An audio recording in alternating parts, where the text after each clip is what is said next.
Howdy do, neighbor. It's Berean Spirits time once again. The boys have gathered around and they're ready for you. So join in, make comments, and study with the guys as they try to study as the Bereans did in Acts chapter 17. And now, here's the guys. Can you believe it, folks? We are back. After a 2-week hiatus, we are here once again on Thursday morning at 10 o'clock, ready to talk about spiritual things. My name is Chris Peltz, and this is Berean Spirits. I'm the evangelist with the Southside Church of Christ in Springfield, Missouri. We've got Josh Thornhill with the Brookmead Church of Christ over in Johnson City, Tennessee. Josh, how you been, brother? I have been good. I've been good traveling and got tired out and all that, but I'm somewhat rested and I'm ready to go. Right? Yeah. Well, good, man. I'm glad to hear it. Richard Dodson with the Kearney Church of Christ. Richard, how are you? And you've got a little bit of an issue that we need to let folks know about. Yeah, well, I'm fine. Everything's hunky-dory in my world. But, yeah, for anybody who's been tuning in to Gospel Preaching Live and hadn't been seeing it, it's because my Facebook page was hacked. And I can't get to Kearney Church of Christ. So I created a different one. I'm under James Dodson. James is my first name. So if you want to find me personally, it'll be under James Dodson. And I created another page called Gospel Preaching Live if you want to tune in to Gospel Preaching Live. So anyway, yeah, I'm still working with Facebook. It's just really hard to get them to even notice what's going on. But can you hopefully get a link to that Facebook and throw it in the comments? Yeah. While we talk through the program today, throw that in the comments for folks. And so, Richard's page was actually hacked, as in somebody gained access to it. A lot of these people, they have clone accounts of them made, and then they get on and say, I got hacked. Please don't accept a friend request. It's like, you weren't hacked. You were just cloned. Yeah. But anyway, I digress. Yeah. Well, I asked him about that, and no, yeah, he lost his page. He does not have access to the old stuff anymore, unfortunately. But what's interesting is how it came about, right? Because he got an email, and what the email said, I think, is very telling, and probably why someone wanted to attack his account. Right, Richard? Well, yeah, they said that there was things on there that I can't remember what they referred to it as. Was it hate speech or misleading? And I had been preaching on Calvinism, and I've been calling it the big lie. And I'm kind of wondering if somebody hadn't clicked on it and thinking I was going to talk about politics, and then got this thing on Calvinism, and it might have made them mad. I don't know. But anyway, yeah, next thing I know, I'm tuning in, and Superman, Henry Cavill, my name was linked on, my phone number was actually put onto his account, and I couldn't get into Richard Dodson. So I got a note from Facebook asking me if I had changed my phone number, and I said no, and so they shut it down. And I'm trying. You can get to the Kearney Church of Christ page. You just can't get onto the Richard Dodson page. And it's through the Richard Dodson page that I control the Kearney Church of Christ page. So, yeah, somebody knew what they were doing that got me, and I got caught. So, yeah. Yeah. Well, hopefully we can get folks directed back over to the new Gospel Preaching Live site or Facebook, so that they can go ahead and follow along with you on your Thursday night and Sunday night preaching that you get involved in, which is always great. So we'll try to get those links shared out, and Um, well, and in fact, I'll try to post one even on Southside's page as well if you send me the link, so that way we can direct folks that direction. Because I know we got some folks that listen or used to anyway when you had control of it. So Yeah. yeah, Yeah. That's old faithful. yeah. Marty and Rita, they're here today. Good to see. Listen at you disrespecting these women, calling them old. Not disrespecting them. There, they sit on the front row, man. There you go. That's right. Yeah. Yeah, they throw That's awesome. their tomatoes at me. Yeah, yeah, no, they're very faithful, awesome, wonderful women. All right, well, let's get into this because somebody might be asking, who in the world is Richard Dodson? Because they pull it up and they're like, Superman? I don't think so. Yeah, Right? I don't know about that. My dad always calls himself Superman, so I always called myself the son of Superman. The son. Boy, I tell you what, there's a lot of mornings though I wake up and I don't feel like Superman. Yeah. Well, who do you feel like? And a little bit of what we're going to talk about today. I feel like an old man. That's what I feel like. Amen. Thank you. Amen. Josh is like, yeah, he's an old man. He's an old man. Yeah. Josh, you and I are on a swift path to collide with the age that he is at. So we better be careful. Don't remind me. Yeah, don't remind. That's right. All right. Well, folks, we are talking about what Bible character do we best relate to? And we're going to have a little bit of fun. No segue. You had no segue. Well, I kind of did with your whole "Who are you?" with the whole Superman thing, but yeah, you missed it. It's all good. Yeah. It went over his head. Yeah, I know it.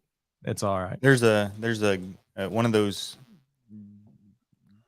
whatever those moving picture, whatever they're supposed to be called is. A film? Yes, a film. Okay. So what Bible character do we best relate to? One of the best ways, and I think ways a lot of preachers get started is they find a Bible character that they do relate to, and they usually do a pretty deep dive character study and talk about that. And the reason that those lessons turn out so well is because of how relatable they are, right? I mean, we can kind of pour our heart and soul into that because we relate so well to it. I've never done that. Well, yeah, but that's you. You're the exception, not the rule. I never even thought of doing it. Really? No, that's not even entered my mind. Well, I guess you have, right? Yeah. Then who tell us, who'd you preach on? I preached on who I wanted to be like, first of all, was one, but who actually I think I related to most was Simon the sorcerer in Acts chapter 8. Yeah, I could see that. Yeah. I mean, just being a little heathen, running around, no religious really background, and just doing all kinds of things, whatever I wanted, trying to get attention for myself, and then hearing the gospel, and not only hearing the gospel and obeying it, realizing it was truth, but later struggling a little bit, going kind of falling back into the old ways a little bit, and having folks like Richard and others being like, hey fella, yes, you gave those things up, that you got a new life, a new creation, you've been made new in Christ, and you need to repent and turning back to the Lord. That whole process that we see in Acts 8 with Simon, I can relate to. I've been through, right? That would definitely be a Bible character that I think is descriptive of a lot of things that have happened in my life. Well, Probably not where you thought I was going to go with that, is it? No, but I will say it's been very interesting watching you go from scratch to where you are today. So yeah, it has. It's been it's really encouraging. because I come across other people that were where you were, it makes me think what they can become. Yeah. So, and that's a compliment. Yeah, I understand. Yeah, absolutely. Yeah. But I know a lot of folks look at, and maybe you guys will do this, I don't know, but Hebrews chapter 11 and that Hall of Fame of Faith, and you look, I mean, because they weren't perfect by any means, but we often look at these great characters, and I think they are relatable. I think it's one of the reasons we read about them and why God used them to bring about his plan, his will, and is because they are so relatable. But yeah, I think Simon there in Acts 8 is probably the one that I think of the most, that when it comes to examining my own self. So, what about you, Richard? Well, I didn't even think about myself too much, except I thought about different sets of people. But you just mentioned Hebrews 11, and I thought, I didn't even think about these people. But one aspect I just seen this with Sarah, and when she was told that she was going to have a child, she laughed because she was doubting God's power. And there's a lot of times I just thinking back that there's many times that I guess I doubted his power and was thinking, well, this can't happen because of this or that, thinking of the flesh instead of thinking of the spirit. And so there's that aspect of it, but probably one of my traits that I always fight against is whining. I just feel like I'm the biggest whiner that ever lived. Josh and I talk about that all the time. Oh, I'm telling want you. some cheese with that You're wine? such a whiner. Oh, no, we used to be a lot worse. Oh no. And so, the Israelites, I gotta, I read about them quite a bit to remind me, this really ticks God off when you start whining. And I look at other characters, like Paul, who seemed to revel. I mean, he just like couldn't wait to be persecuted for Christ's sake, and he loved it. Where me, if somebody does something, to me when I'm preaching or something, it's wah, it's like you have violated me, you have taken away my rights, you've done this, wah, and it just ticks me off, and so whining is it's got to be the Israelites, and that would be a set of people that remind me of myself. That's just something I have to work on constantly, is whining. Yeah. Hey, Richard, do we need to call the wambulance? Ambulance, yeah, probably so. It's a horrible. We're supposed to count it all joy when we fall into various trials and tribulations, and Isn't that hard? Yeah. It is for me. I mean, Yeah, it's like, wait a minute, this isn't fun, So and then you read about people like Stephen, who he handled it gracefully. He's about to die. They're going to stone him to death, and he handles it the same way Jesus did. Father, forgive them. I mean, that's yeah. That's just something that, like I said, I've had to work on. Yeah. And I still work on it. So if there's one character that I had to pick, that's really hard for me right now, because what stands out in my mind is the Israelites, because I think I'd have been a good one. A good whiner? Yeah, I'd have fit right in there, man. I'd have been, wham, Moses. We had it better in Egypt. What are we doing out here now? That would have been me.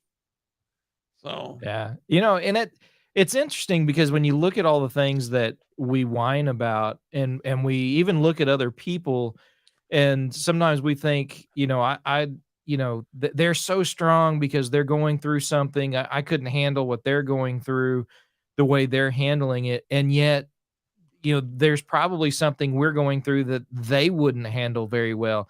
It's just one of those things that we handle so differently, various situations than others might handle. What might be difficult for you wouldn't necessarily be difficult for me, and vice versa.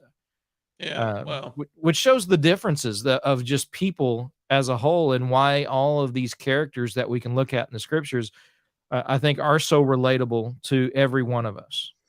yeah, but the only difference is, we got a lot of things where the Lord just doesn't like whining. That's right. I mean, he really doesn't like whining. So, that's the thing that stands out in my mind is, and I will say, by the Lord's good grace and his patience, I've gotten better.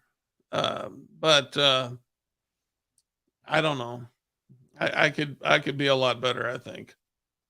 Oh, And, yeah. I think so too. thank you. Of course,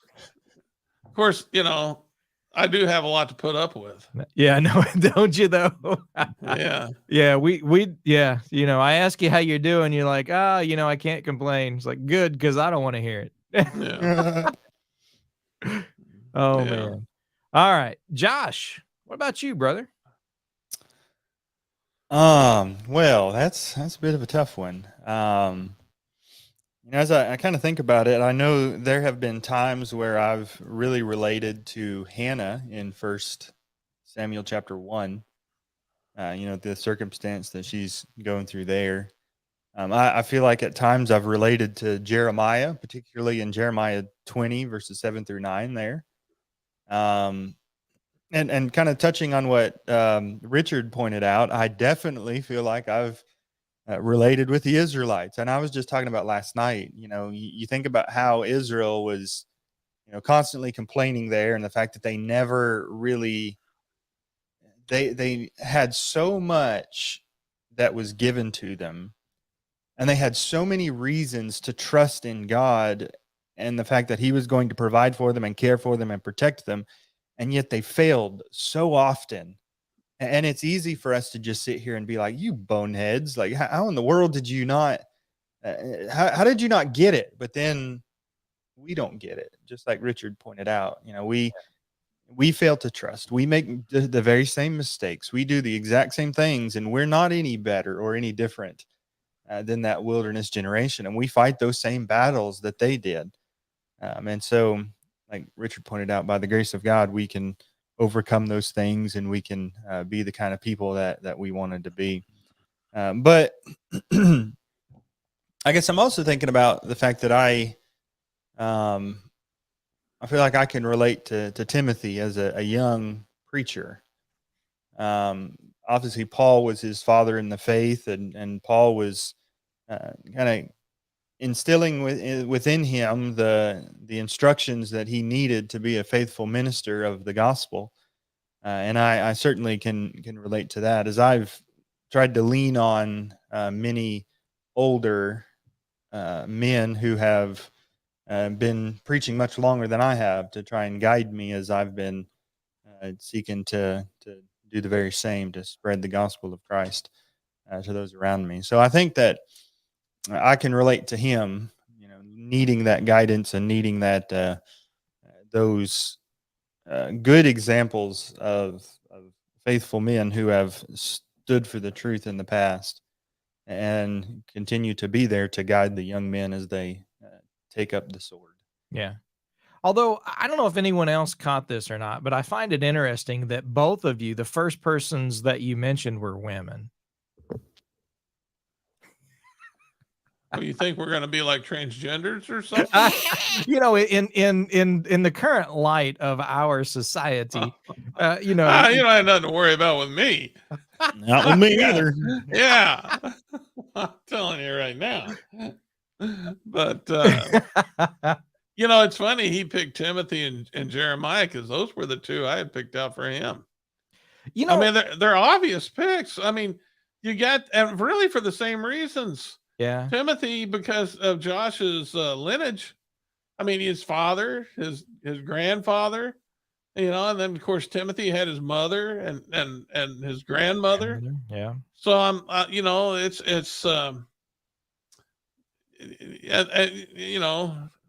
and I had Jeremiah because Jeremiah was kind of a whiner. So, Yeah. so I was thinking about, I got to think about Jeremiah with Josh here.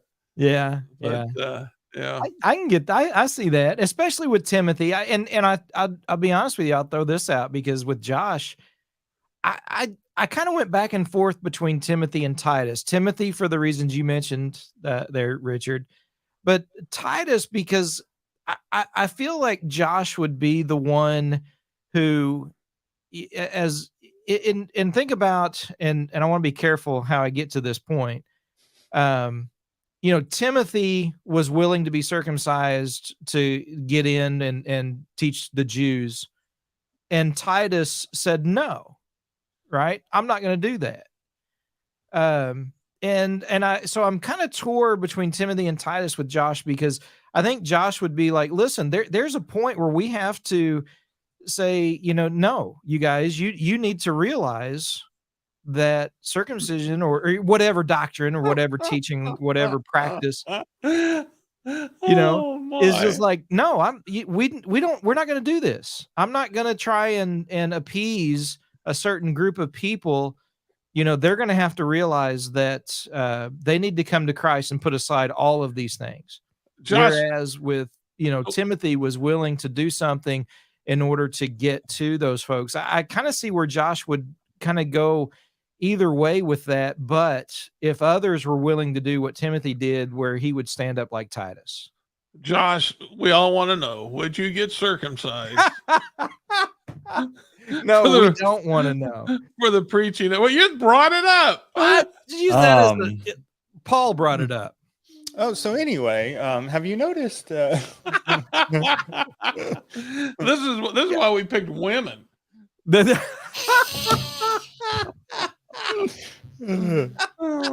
been wondering, did Adam and Eve have a belly button? Oh man, that's hilarious. This has gone off the rails real quicker than I thought it might. Yeah. Josh, Thanks, who do you think of when you think of Richard? Oh man, I don't know. That's a tough one. I've been racking my brain. It's hard to figure one for myself, but let alone figure one for Richard. Probably Elijah, Paul. I was kind of thinking, Peter with him being impetuous, but that's where I was. No. I tell you what, he was so quick to say things, and knowing Richard and how he has said things to his wife, to me, and to others, and then he's just like afterwards, like, yeah, I probably shouldn't have said that. Now, I would say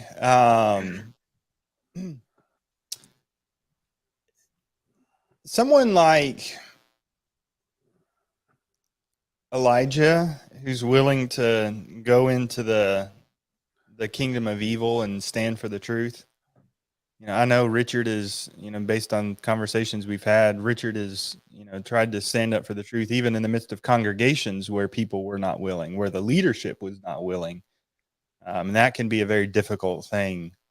And I've noticed this unyielding, uncompromising spirit from Richard and his desire to stand firmly upon the truth and not want to waver from that. I think you could probably say the same about Paul. Well, not probably. You could say the same about Paul as he went about preaching the gospel and was wanting to stand firmly on the truth without wavering and without compromising the message at all. So I think there's I see a correlation there as far as what I've seen in Richard. I had an Elijah experience. Did you now? Yes, I did. I had worked really hard at Kearney, and we had some unfortunate things, but we had a day when nobody came to church. And we're not a big church anyway, but I never thought that would happen. It was always my biggest fear. And I walked around the building having a pity party. I mean, I had a wine fest. and You started have cheese with it. looking at the old building, thinking I'm the kind of guy who preaches here, And I went out in the street. I looked up and down the street, and I thought, I've been up and down the street 1,000 times. Nobody's listening. And anyway, as I was walking back indoors, that's when a man in the neighborhood, come running up, telling me to hold the door, and so I just preached the gospel to him, and he got baptized that day. And I felt like a fool, kind of like Elijah, after Mount Carmel. He had his big pity party and went running after God, and it's same kind of thing. Yeah. And I, for whatever reason, when I went through it, I wasn't even thinking about Elijah, but I should have thought about him, because it really was a kind of the same kind of a thing. I was putting more emphasis on what I thought should be happening instead of what was happening. And what happened that day was a glorious thing. It turned out to be a great day. And what I thought was a bad day, somebody obeyed the gospel. Yeah. The only guy who came, but he obeyed the gospel.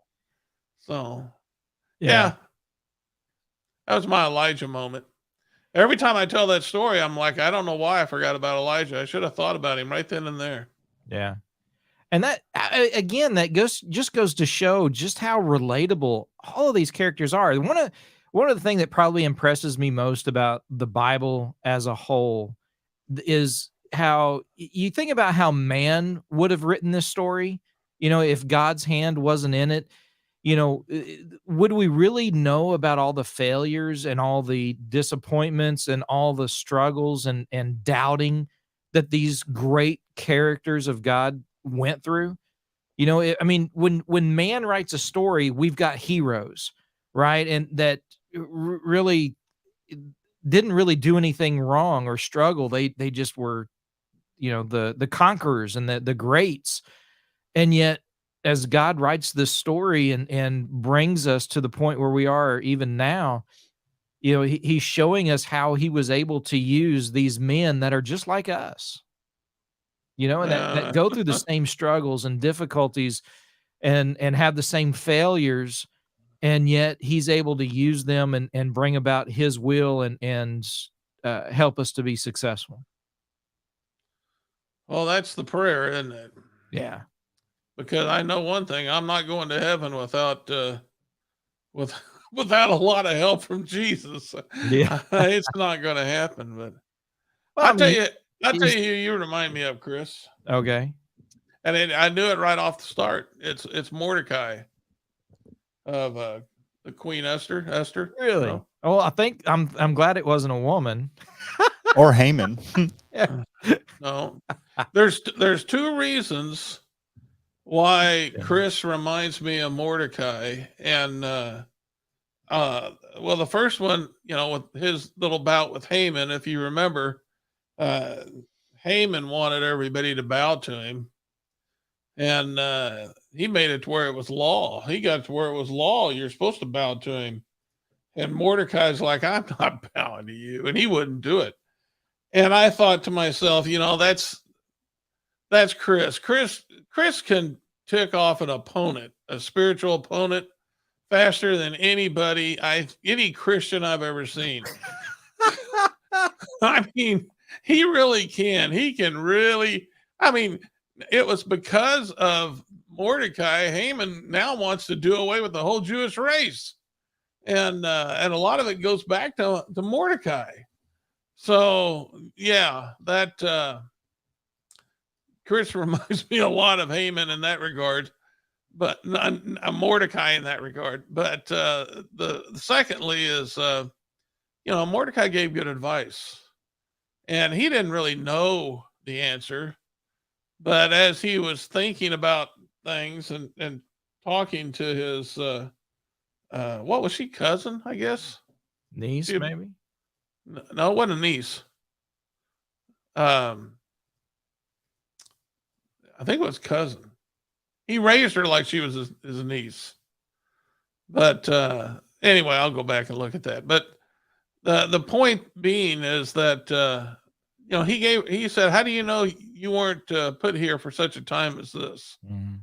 I mean, it was good advice, and there's a lot of times I'll call Chris just to get his opinion on something, and even if it's a sermon, I'll have a sermon outline in my head, and I'll run it through Chris to see, what do you got on this, and Chris he's always said he can separate himself from whatever it is you're talking about, any emotional aspects of it, and he can come up with some pretty good advice sometimes, and the Bible speaks of this. I mean, it's important. There's one verse, Proverbs 13:20: walk with the wise and become wise, associate with fools and get in trouble. There's a lot of verses about this, uh, about choosing your friends carefully and things of that nature. But you go back to Rehoboam, and when he was offered a chance to unite the kingdom again, and he could have listened to his father's wise counsel, who gave him good advice, but instead he listened to the foolish advice, and that really led to his downfall. But it's important to have people in your life who who have the ability to separate themselves from the emotional aspect of it, and just apply whatever you're going through with the scriptures, what they know of the scriptures, and hear what they're thinking, and Chris can do that. And so, yeah, that's why, when this first came up, my first thought was Mordecai. Uh, for those two reasons, he can tick off an opponent. I've seen him do it. I mean, he if he gets somebody who he thinks is just being dishonest, oh, it's Katie bar the door now. I mean, he is going to expose you, and they're going to get really upset. But he doesn't do it with somebody who thinks he's sincerely looking at the truth. But once you've proven to be dishonest and you're leading other people astray, yeah, he's going to expose you. And so, yeah, Mordecai would be the one I think of when I think of Chris. Very interesting. I appreciate it, I guess. Josh, go ahead. Well, there was this blind guy in John chapter 9. Yeah, there was. Actually, that's not who I was going to mention, but I do think it's interesting. After Jesus heals this man, he says, whether he's a sinner, I don't know. One thing I do know, though I was blind, now I see. Although, Chris doesn't see physically, he does see through an eye of faith. I think there's, in that sense, God has enlightened him. Or I don't want to take that. He sees better than that. I mean, all his senses, it's unbelievable. I'm telling you the truth. How many times, Chris, do I send you pictures on the phone? Yeah, quite a bit. And I'm his brother-in-law. I forget he's blind. Now that's impossible, but I forget he's blind, and that's like if we go fishing someplace, I'll take him around. If it's a new place we're staying, I take him around one time. After that, he's on his own because he's got it. He already knows where he's going, and he sees with his ears. I got stories. I don't want to interrupt Josh, but Josh, I got stories. I'm telling you, you can say he's blind all you want to, but he's got a wood shop in his garage. He uses power tools. I mean, he's driven. I'm not talking about driven in life or anything. I mean, he drives. He's driven a car. I know he's blind. I know he's blind. I know he can't see anything, but he sees. He sees otherwise.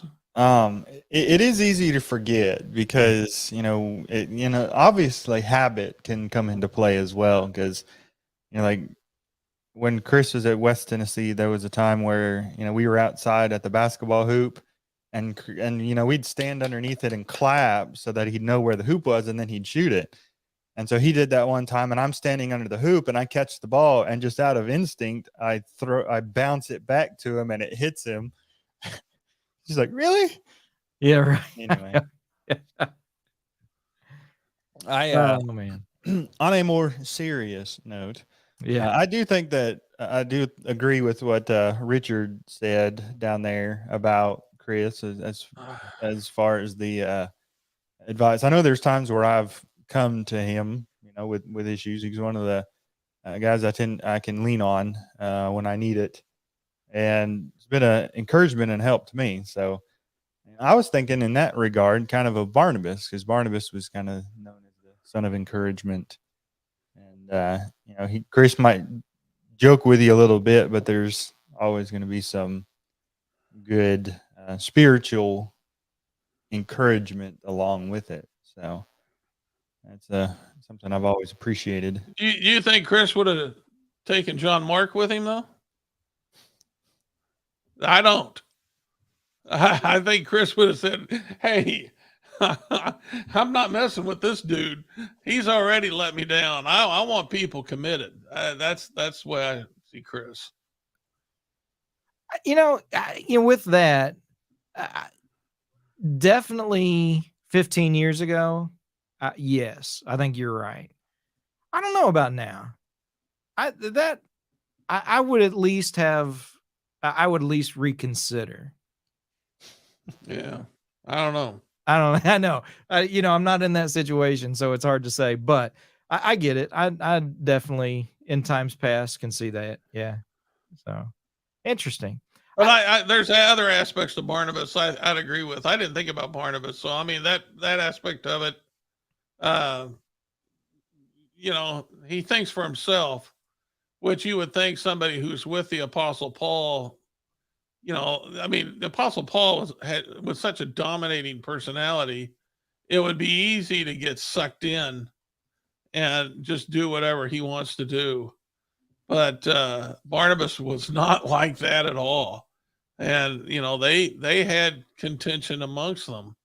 So, Chris isn't like that either. I mean, Chris is not going to, he just not going to suck in and conform to a dominant personality. No. Well, guys, I mean, I think this, I think it's telling not only just, perhaps who we kind of relate to and who we kind of relate others to, but I think it shows the value really of getting into these characters and studying it for all of our listeners, really considering who it is that we can relate to and learn those lessons. I think it can be an encouragement to us, and it can help us to learn how to overcome some of the difficulties that we have if we're willing to pick a character and really study and find out not only their flaws, but why God used them the way he did. I think it's important for us to really look at the characters that we read about and find out what lessons we can really dig in and glean from what has been revealed about them. And so I hope folks will kind of consider those things. I thought you guys were going to say, I reminded you of Adam. I saw myself naked and became ashamed. Oh my goodness. On a more serious note, I was thinking, not just me, but also, all three of us and all those who preach the gospel. Chris has left the building. A minute here. I was thinking about John, particularly John the Baptist. His role was to point people to Jesus, and as I've read through the Gospel of John recently, I find it really impressive in the beginning part of that, in the first chapter, how all of what John is trying to do is just point attention away from himself and point him to Jesus. I'm not the one you're looking for. That's Jesus. He's the one you want. He's the one you're seeking. And I was just so impressed with how John is wanting to turn the attention to Jesus and to get people to consider Jesus and who Jesus is. And if that's not what we're about as preachers, then we might as well just hang it up. Yeah. So Well, that's what Paul did. That's what he said to those in Corinth. It wasn't about he came there to he wanted to promote the gospel, not himself, Mhm. and he wanted their faith to be based on the gospel. And there's a lot of people that that's a mean comment there, Chris Kramer. But there's and that's I'm distracted now. I don't even know what I was going to say. Well, real quick, Josh, any last thoughts? I guess those were my last thoughts. I'm afraid to ask Richard for last thoughts. Hey, you know what? If I don't have to be written in the Bible, as long as my name is in the book of life, then I'm there. And Amen. Yeah. that's all I really want. And you're not going to get to heaven by being like me.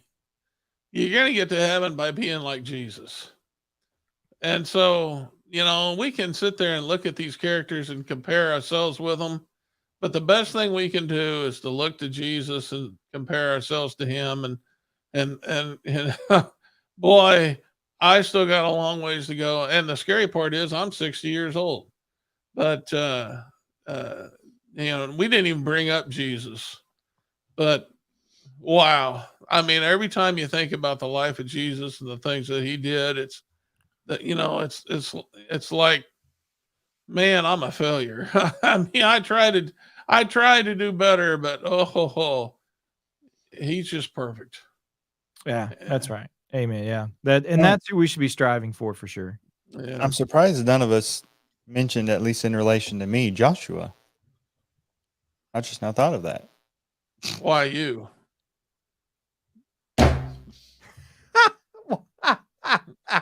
Yeah, no, Josh. No. Why you? Oh my goodness. Folks, I hope you guys have enjoyed this program as much as I have. Appreciate it. We're glad to be back here on Thursday mornings with Berean Spirits.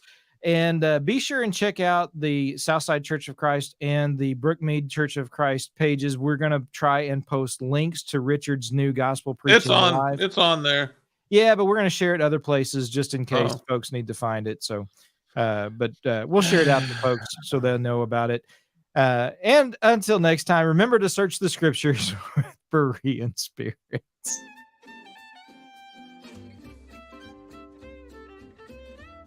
Well, folks, that's all for today. Don't worry. Lord willing, the guys will be back next week for another Bible study on Berean Spirits. Until then, let the guys hear from you. Drop them some email at bereanspirits@gmail.com. They'd love to hear from you. Until next time, let's keep studying that Bible.